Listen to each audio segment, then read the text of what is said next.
தவக்காலம் 4ஆம் வாரம், மார்ச் மாதம் 16ஆம் நாள், சனிக்கிழமை.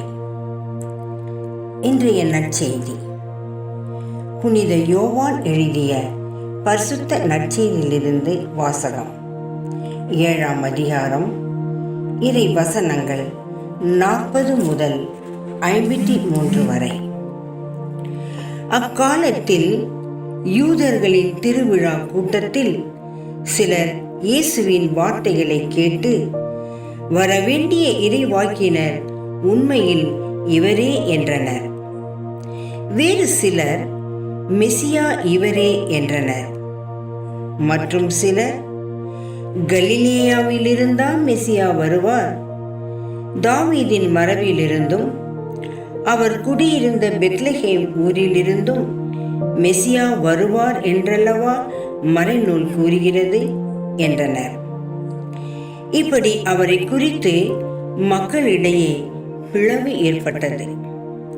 சிலர் அவரை பிடிக்க விரும்பினர், ஆனால் யாரும் அவரை தொடவில்லை. தலைமை குருக்களும் பரிசேயர்களும் அனுப்பியிருந்த காவலர்கள் அவர்களிடம் திரும்பி வந்தார்கள். அவர்கள் காவலர்களிடம், ஏன் அவனை பிடித்து கொண்டு வரவில்லை என்று கேட்டார்கள். காவலர் மறுமொழியாக, அவரை போல எவரும் என்றுமே பேசியதில்லை என்றனர். பரிசேயர் அவர்களை பார்த்து, நீங்களும் ஏமாந்து போனீர்களோ? தலைவர்களிலாவது பரிசேயர்களிலாவது அவனை நம்புவோர் யாராவது உண்டா? இம்மக்கள் கூட்டத்துக்கு திருச்சட்டம் தெரியாது, இவர்கள் சபிக்கப்பட்டவர்கள் என்றனர். அங்கிருந்த பரிசேயருள் ஒருவர் நிக்கோதேம். அவரே முன்பு ஒரு நாள் இயேசுவிடம் வந்தவர். அவர் அவர்களிடம், ஒருவரது வாக்குமூலத்தை கேளாது, அவர் என்ன செய்தார் என்று அறியாது ஒருவருக்கு தீர்ப்பளிப்பது நமது சட்டப்படி முறையாகுமா என்று கேட்டார். அவர்கள் மறுமொழியாக, நீரும் கலிலேயரா என்ன? மறைநூலை துருவி ஆய்ந்து பாரும், அப்போது கலிலேயாவிலிருந்து இறைவாக்கினர் யாரும் தோன்றுவதில்லை என்பதை அறிந்து கொள்வீர் என்றார்கள்.